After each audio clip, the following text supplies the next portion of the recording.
રીતે રાખીએ છીએ તો શેના માટે તો કે દિવસ દરમિયાન આપણને આપણા રૂમની અંદર આપણા મકાનની અંદર પૂરતો સૂર્યપ્રકાશ મળી રહે તો મકાનની ડિઝાઇન કરવા માટે પણ સંચાટની જરૂર તો પડશે જ। ત્યારબાદ જોઈએ તો કે મેદાનોની ડિઝાઇન કરતી વખતે જ્યારે આપણે મેદાનો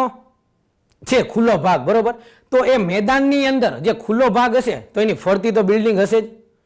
બિલ્ડિંગ હશે, ઇમારત હશે, મકાન હશે, વૃક્ષો હશે કે પછી કોઈ ટાવર હશે તો એ બધાનો પડછાયો છે તો એ પડછાયો આપણે સોલાર સિસ્ટમ છે એના ઉપર ન પડે એ પણ જોવું પડે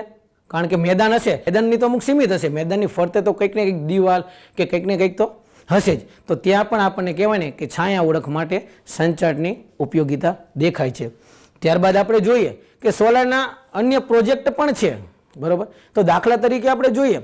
તો સોલાર વોટર હીટર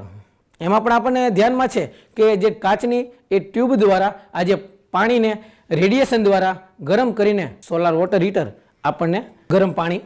પૂરું પાડે છે જેમ solar rooftop, solar water heater, ત્યારબાદ છે બાયોગેસ ડાયજેસ્ટર બરાબર તો હવે બાયોગેસ ડાયજેસ્ટર એ પણ આપણને ધ્યાનમાં જ છે જેમ વનસ્પતિ છે એ સૂર્યપ્રકાશની હાજરીમાં ખોરાક બનાવે છે એ જ રીતે આપણે જ્યારે અમુક જે સળી ગયેલું શાકભાજી છે તો એ બધી વસ્તુ આપણે ભેગું કરી દઈએ અને જો એને અમુક તાપમાન ઉપર જે સડો થાય એના લીધે શું થશે કે આજે બાયોગેસ આપણે ઉત્પન્ન કરી શકીએ છીએ।